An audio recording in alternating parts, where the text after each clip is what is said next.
queremos então continuar o nosso estudo a respeito do estado de saúde.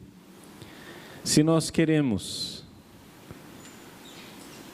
o caminho da cura das doenças espirituais, nós precisamos saber como é que a gente chega lá. Onde é que nós vamos chegar? Qual é o objetivo? E nós estamos falando das virtudes. E agora gostaríamos de falar da virtude da fortaleza. Que virtude é essa? Bom, Fortaleza, quando a gente fala de Fortaleza, a primeira coisa que a gente pensa é a capital do Ceará. Não é esta Fortaleza. A virtude da fortaleza nós poderíamos chamar, numa linguagem nossa, comum, do dia a dia, de virtude da coragem. O que é a fortaleza? A fortaleza, a coragem, é um bom uso da ira.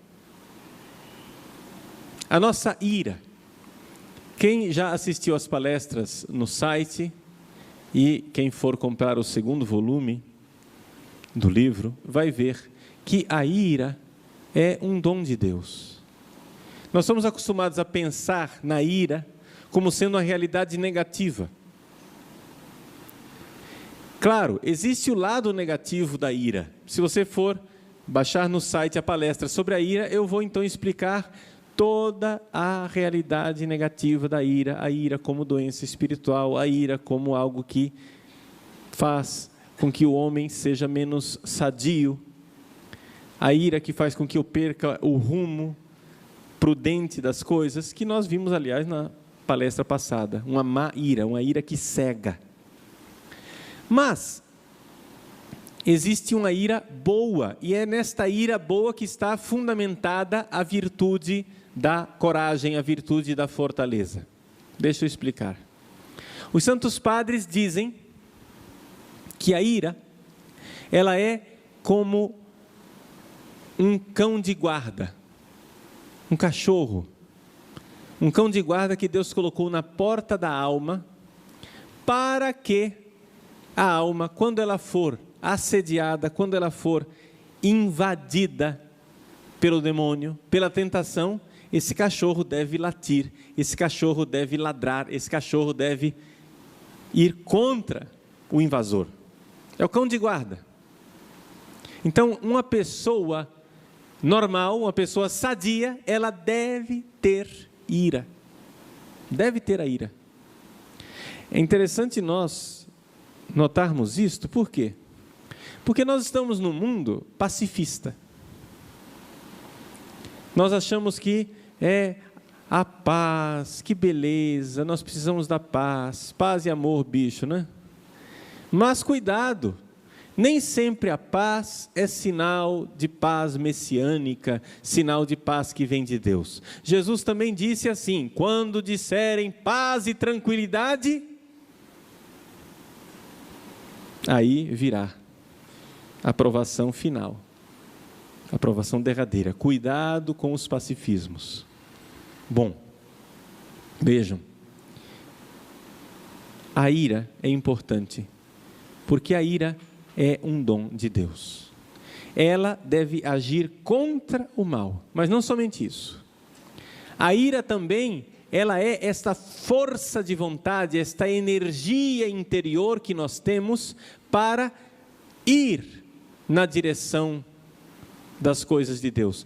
Tem uma palavra de Jesus muito estranha, que as pessoas não sabem interpretar. Ele diz assim: o reino dos céus é dos violentos. O que quer dizer isto? O reino dos céus é dos violentos, quer dizer que eu preciso de uma força interior que vá na direção do reino dos céus. Eu preciso impulso para ir na direção de Deus. É a boa ira. Estamos falando da ira, deixa eu só lembrar para você que nós estamos falando da ira, porque daqui a pouco vamos começar a falar da fortaleza, da coragem. Ainda não estou falando da fortaleza e da coragem. Eu só estou vendo onde é que está montada a realidade da fortaleza e da coragem. Então vejam só. O bom uso, lembram, na palestra anterior eu fiz uma comparação com a cabeça, o tórax e o ventre. O bom uso da cabeça, virtude da prudência. O bom uso do desejo, virtude da temperança, nós já vimos ontem à noite. O abdômen. O bom uso da ira é a virtude da coragem, é o tórax. Entenderam? Essas 3 virtudes divididas pelas partes do corpo. Bom, voltemos à ira. A ira é essa energia para buscar as coisas do reino de Deus. Não sei se vocês já tiveram essa experiência, quando vocês têm que levantar um peso muito forte. Parece que quando você faz força, você busca aquela força que vem lá de dentro, parece que você busca uma raiva dentro de você. Já notou isso? Surge uma espécie de raiva quando você está buscando a força. Quando você está correndo, na corrida, na reta final, que você vai se lançar para alcançar o prêmio, você faz aquele último esforço, você busca dentro de você uma espécie de uma raiva, de uma ira, para se lançar na direção da meta final. Esta experiência positiva da ira. A ira é esta força. Eu já tive alguns seminaristas que eram tão mansos, tão santos, tão maravilhosos, que eu pus para fora do seminário. Por quê? Porque não era o estado de saúde, era o contrário, era uma falta de energia, era uma falta de tônus interior, não é? O fulano, ele era tão bonzinho que não tinha nem força para pecar. Assim, para baixo. Fulano, o que é que você acha? Não sei. Entende aquela pessoa que você vê que tem alguma coisa de anormal? Falta uma energia interior, falta esta ira bem posicionada. Entenderam? Essa energia dentro de nós, essa energia interior. Muito bem. É baseado nesta ira que surge então a virtude da coragem.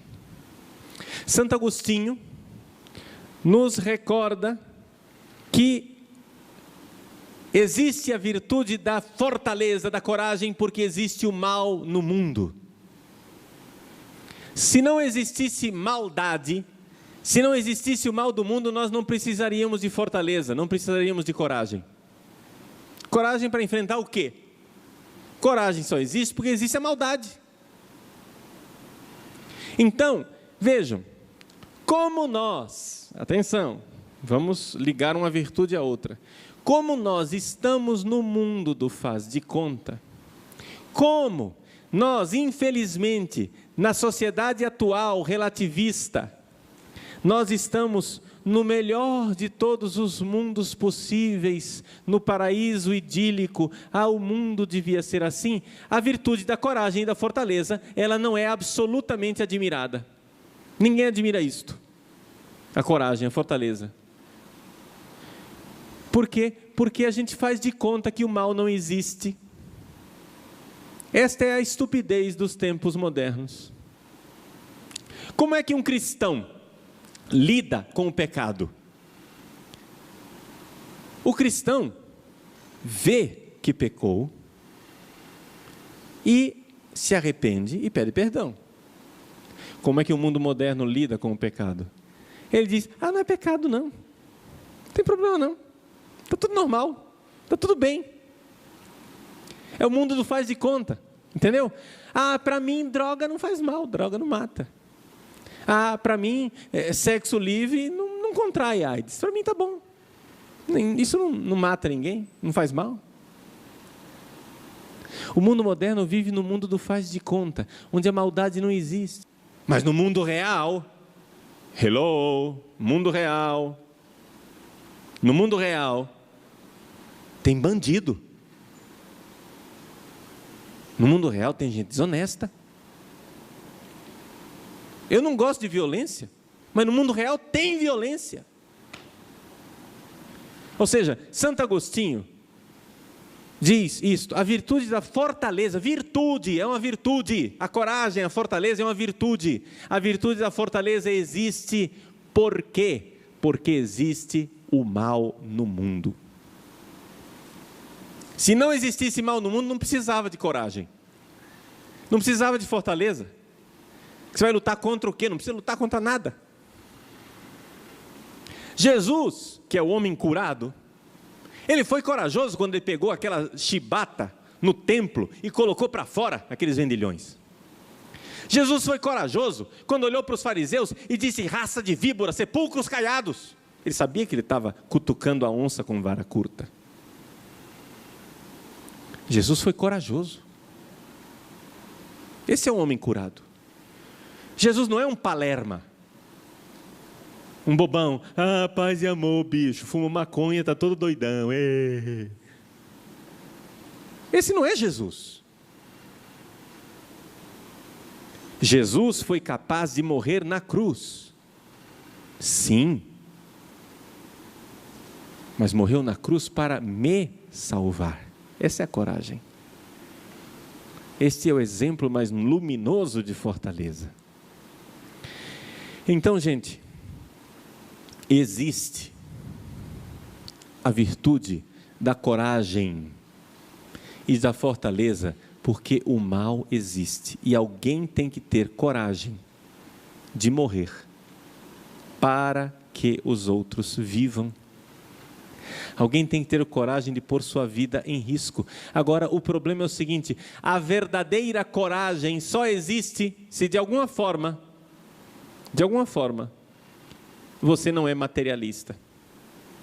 Se você é simplesmente um materialista e você acha que essa vida é tudo o que você tem, você vai ser um frouxo a vida inteira. Frouxo, covarde. Por quê? Porque se você só tem esta vida, você vai fazer o máximo para preservá-la.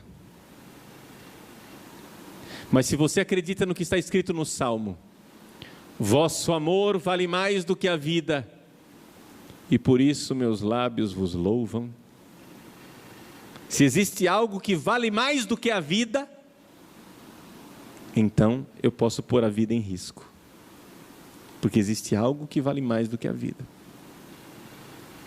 Por isso, a virtude da coragem não está ligada somente com a ira, mas ela está ligada também com o medo. Isso é uma outra característica: o medo, o temor. O medo, assim como a ira é um dom de Deus, Deus colocou a ira na porta da minha alma para latir contra o demônio e contra a tentação do diabo. Assim como a ira foi dada por Deus a nós como homens e mulheres saudáveis, o medo também foi dado como dom de Deus. O medo é um dom de Deus. Medo de quê, padre? O medo, o maior medo que nós devemos ter é o medo de perder Deus. Está escrito na Sagrada Escritura: o temor de Deus é o princípio do saber. Você quer ser uma pessoa sábia? Tema a Deus. Tenha medo de Deus. E o temor de Deus é verdadeiro medo, sim, Senhor. Verdadeiro medo. Tem gente que na catequese quer adocicar as coisas, dizendo: ai não, temor de Deus é o seguinte, temor de Deus é um respeito por Deus. Não é temor, que a gente não deve ter medo de Deus. Deve ter medo, sim, Senhor. Se você for ler a Sagrada Escritura, você vai ver, toda vez que Deus aparece, o pessoal tem medo. Outro dia nós lemos no Evangelho, Jesus fez a pesca milagrosa, São Pedro se encolheu no barco, se jogou no chão e disse: afasta-te de mim, Senhor, porque sou um pecador. Quando Deus aparece, os profetas dizem: ai de mim, que sou um homem de lábios impuros. Quando Deus aparece, todo mundo diz: socorro. E se você não sente isto, é porque você não tem ideia de quem seja Deus, da grandeza de Deus e da sua miséria. Gente, Deus é soberano, é majestoso. Eu tive uma experiência interessante de temor. Porque a gente, quando vê as coisas em filme, é uma coisa, quando a gente vê no mundo real, é outra. Eu era padre novo, tinha 1 ano de padre, e estava no Dia Mundial da Juventude em Denver, nos Estados Unidos. E eu participei fazia parte da equipe do Vaticano que preparava o Dia Mundial da Juventude, o encontro do Papa lá com os jovens, etc. E havia um encontro do Papa com o presidente Clinton, na universidade onde nós estávamos hospedados. Bom, acontece que um dia antes do encontro do Papa com o presidente Clinton, lá na universidade, os helicópteros da Força Aérea Americana vieram fazer um ensaio. Não sei se era da Força Aérea, acho que era dos fuzileiros navais, né? Desses helicópteros que a gente só vê na televisão, que é uma espécie de navio quase, um navio que voa, porque tem 2 hélices, já viram daqueles? Né? São 2 grandes hélices em cima, e o negócio é uma nave espacial quase. Uma coisa é você ver o negócio na televisão, outra coisa é quando eu vi no campus da universidade aquele helicóptero, aquele barulho, aquela potência, aquela demonstração de potência militar. Gente, sem pensar na coisa, meu coração começou a bater e eu tive aquela sensação de temor diante de um poder majestoso. Claro que é um poder humano, diante da majestade de Deus, aquilo lá não é nada. Mas aí eu fiquei pensando, meu Deus, se o poderio humano já causa esta sensação de temor, de pequenez, porque você se sente um vermezinho, você se sente uma formiguinha diante daquela montanha de aço, aquele maquinário, aquela coisa, a trepidação do helicóptero, o barulho, parece que causa um certo eco no coração, que a gente também palpita junto com o barulho do motor. Eu fiquei impressionado com aquilo, uma experiência de temor. Mas isso me levou a pensar o temor de Deus. Se Deus aparecesse para mim, misericórdia. Gente, se você é sábio, a Escritura diz isso, o temor de Deus é o princípio do saber. Se você é sábio, você deveria ter medo de Deus, hein? Agora, o que acontece, isso é como as coisas são naturalmente. O que acontece é que Deus nos amou tanto, que Ele, sendo poderoso, majestoso e onipotente, aparece para nós numa criança recém-nascida, inerme, frágil, na gruta de Belém. Essa é a grandeza de Deus. A onipotência e a majestade se faz fragilidade e pequenez. E aí Ele se faz Deus conosco. Mas isto foi por graça de Deus, ou seja, porque Ele se encarnou. Mas se as coisas continuassem do jeito que elas são, nós não poderíamos, não, jamais dizer, Deus é meu amigo. Porque amigo a gente olha assim, ó, no mesmo nível. Diante de Deus a gente só poderia temer. Tanto que foi uma das revelações que aconteceu gradualmente no Antigo Testamento. No Antigo Testamento, não é? Se você for ver, lá no livro do Êxodo, quando Deus revela os 10 mandamentos, a gente diz sempre, qual é o primeiro mandamento? Amar a Deus sobre todas as coisas, não é isso? Se você for ver no livro do Êxodo, capítulo 20, não está escrito isso. Está escrito, somente o Senhor é Deus, Ele é um só. Não terás outros deuses além de mim. Acabou, esse é o primeiro mandamento. É só no Deuteronômio, ou seja, bem mais tarde. Cientificamente nós sabemos que o Deuteronômio foi escrito no tempo do exílio, do pós-exílio. Foi só na época do Deuteronômio que surgiu esta revelação, essa ideia fantástica de que nós deveríamos amar a Deus. Porque nunca ninguém tinha jamais pensado em amar a Deus. Deus a gente teme, Deus a gente serve, Deus a gente adora, Deus a gente venera, mas amar, não, misericórdia, quem sou eu para amar a Deus? E o deuteronomista, ou seja, Deus vai revelando aos poucos, gente, calma, não precisa só temer não, ame a Deus. Então Deus vai e revela a Moisés que Ele é o Deus único, que nós devemos ter somente a Ele como Deus. Isto Deus revelou no ano 1200 a.C. Uns 5, 6 séculos depois é que Deus vai e revela: amarás o Senhor teu Deus com todo o teu coração, com toda a tua força, com toda a tua alma, com todo o teu ser. Foi uma revelação posterior do tempo do deuteronomista. Até que finalmente a gente chega lá em Jesus, e então nós vemos Deus envolto em panos numa manjedoura. Aí é a maravilha de Deus conosco. Mas isso porque Ele se abaixou no nosso nível.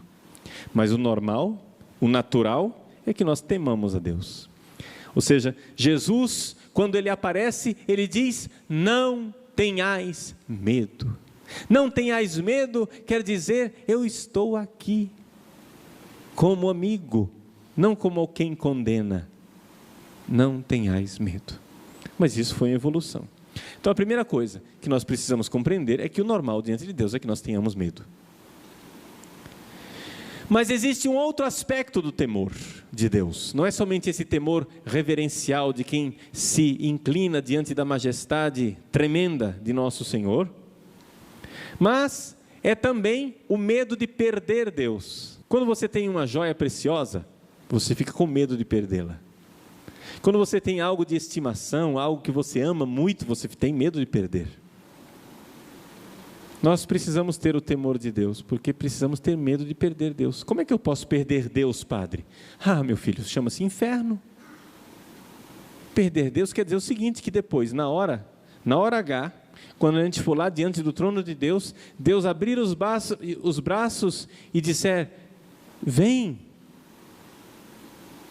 Eu diga: não, eu não quero. Vire as costas e vá embora. Esse é o medo.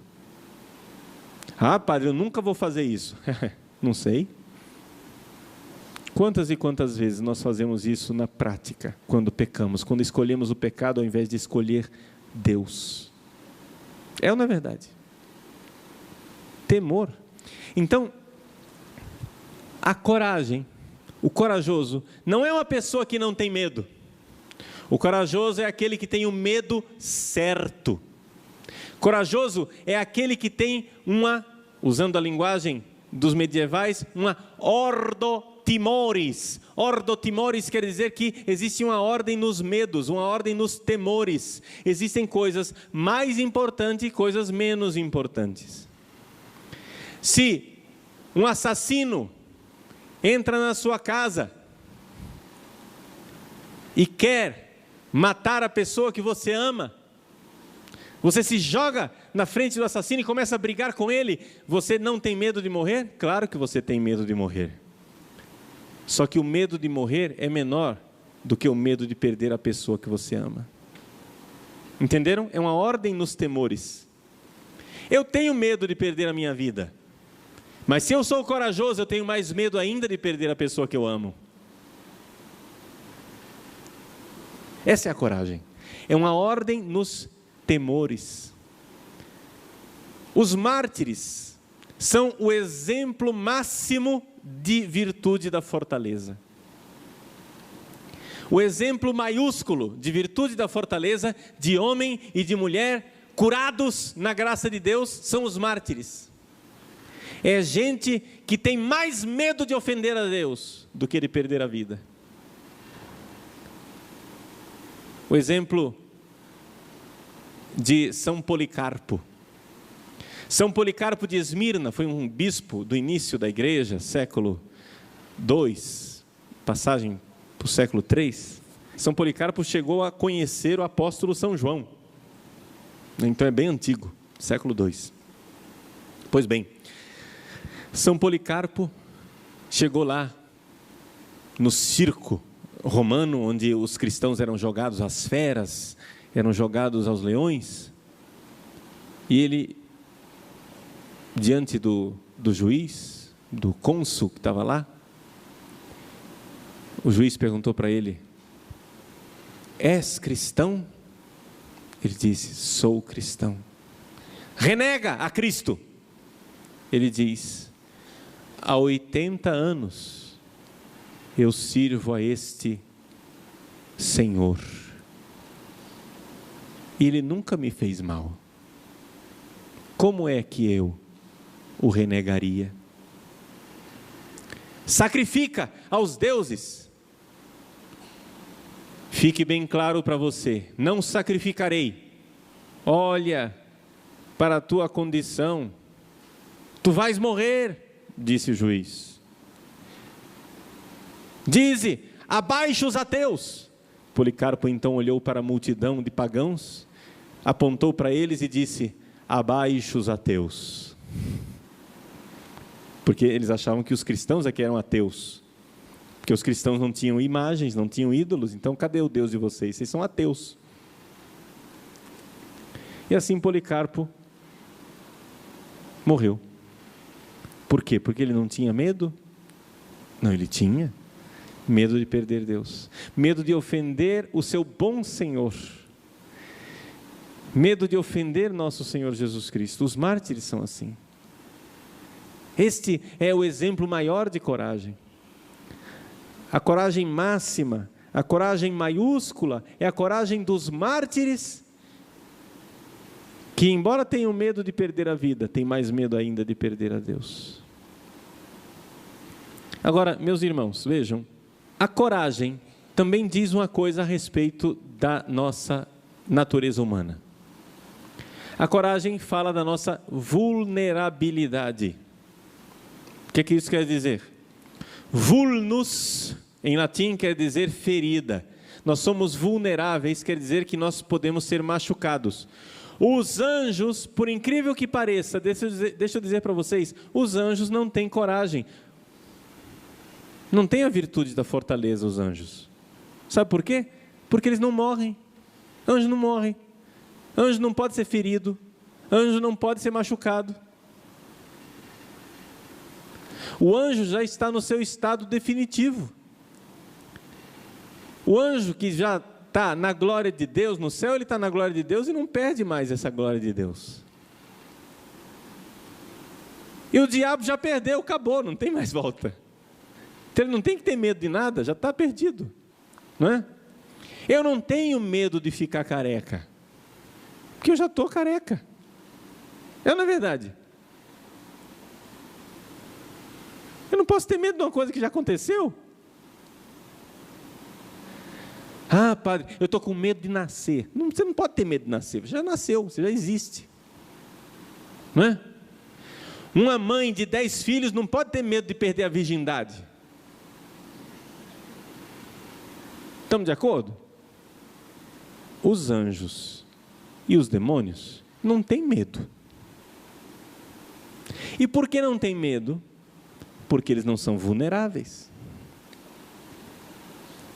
Então isso quer dizer que eles não precisam ter coragem. A coragem existe quando há vulnerabilidade, quando eu posso ser ferido, quando eu posso sair machucado de uma luta. O soldado, o guerreiro, ele é corajoso quando ele suporta feridas no seu corpo, quando ele suporta o mal-estar da luta, quando ele suporta que ele seja atingido. É um homem corajoso, é uma mulher corajosa. Por quê? Porque suporta a luta, suporta o cansaço, a dor, as feridas, o incômodo, o mal-estar. E então é aí que nós podemos e devemos ter coragem. Nós precisamos ensinar isso também aos nossos filhos e a nós mesmos. O meu sobrinho, uma vez, foi lá no seminário, ele queria andar de bicicleta. E eu estava guardando a bicicleta no primeiro andar. Eu estava dando aula e ele, por conta dele, resolveu ir lá pegar a bicicleta no primeiro andar e descer. Só que ele tem 7 anos de idade. A bicicleta era muito pesada para ele descer a escadaria com a bicicleta. Ele precisava ter pedido ajuda para alguém. Mas achava que ele tinha condições de descer com a bicicleta. Foi lá ele, quando a bicicleta pegou embalo na escadaria, ele não conseguiu segurar, pronto, desastre. Cortou um pouquinho a perna. Foi um corte superficial, dava para ver um pouquinho a gordurinha da perna dele, né? Sangrou. Quando chegou lá, chegou chorando, etc e tal, disse, vamos lavar essa ferida. Ah, não. Vamos, levei ele até a lavanderia, coloquei a perna dele na lavanderia, lavei a ferida, levei ele para o quarto, enxuguei, etc. Vamos agora colocar, não me lembro o que é que eu passei, que é o que eu tinha lá na hora, se era metiolate ou água oxigenada, não me lembro. Alguma coisa para desinfetar, não é? Eu digo, não quero. Olha aqui. Você pare de chorar, de espernear e de gritar, porque eu vou tirar o cinto e te dar uma razão para chorar. Eu sei que está doendo, mas seja homem. Aqui, ó. Pega esse travesseiro aqui, morde. Aguenta firme. Seja homem. Coloquei. Aguentou, não doeu tanto. Essas coisas, sabe? Fui para casa levar ele para a mãe medicar adequadamente. Aquilo foi só o primeiro cuidado. Mas alguém pode achar, padre, que crueldade com um menino de 7 anos de idade. Mas, gente, nós precisamos ter uma certa capacidade de tolerar a dor na vida. Nós precisamos ter uma certa coragem de tolerar essa nossa vulnerabilidade, porque mesmo diante da vida, nós precisamos ter esta força. Um homem, uma mulher de coragem, precisa disto. E eu digo, seja homem, seja corajoso, mas muitas vezes, nessa questão de dor, as mulheres são mais corajosas do que nós. Por quê? Não sei por quê, talvez os médicos sabem explicar se tem alguma coisa a ver com o fato de que a mulher tem que enfrentar as dores do parto, etc., alguma coisa assim. Muitas vezes, nessa questão de dor, as mulheres são corajosas mesmo. Mas nós precisamos desta coragem. Coragem de enfrentar as dificuldades da vida. Nós vamos perdendo a coragem, vamos ficando pacifistas, vamos virando umas florzinhas assim, a gente fica com aquela saúde espiritual de avenca. Você já viu uma avenca? É assim, é só dar um vento diferente, a avenca já fica assim, né? A saúde espiritual de avenca. É só mudar o tempo um pouco, a avenca já fica para baixo, acabada. A nossa saúde espiritual, gente, nós temos que ter fibra. Temos que ter fibra, nós estamos aí para isso. Estamos aí para aguentar. Um guerreiro que está na trincheira, não se preocupa se entrou uma pedrinha no coturno dele, na bota. Não se preocupa com isso, não. Ele está no meio do tiroteio. Está na trincheira, a vida dele, o país dele está em risco, ele vai e aguenta. Esta é a coragem. Eu gosto muito de assistir filmes da Segunda Guerra Mundial. Por quê? Porque não se trata de canonizar os Estados Unidos, não, tá? Porque o próprio governo americano foi filha da mãe durante a Segunda Guerra Mundial. Eu estou falando da coragem dos soldados americanos, que de fato aconteceu, um patriotismo verdadeiro. Embora os chefes dele fossem uns salafrários sem vergonhas, nós vemos verdadeiros exemplos de coragem. Certamente vocês já assistiram aquele filme O Resgate do Soldado Ryan, não é? São exemplos de coragem fantásticos. Quando você vai naqueles cemitérios de guerra, não precisa ir nos cemitérios americanos somente, não. Os nossos pracinhas que tombaram na Itália, tem um cemitério brasileiro na Itália. São rapazes, jovens, com vidas que nunca viveram.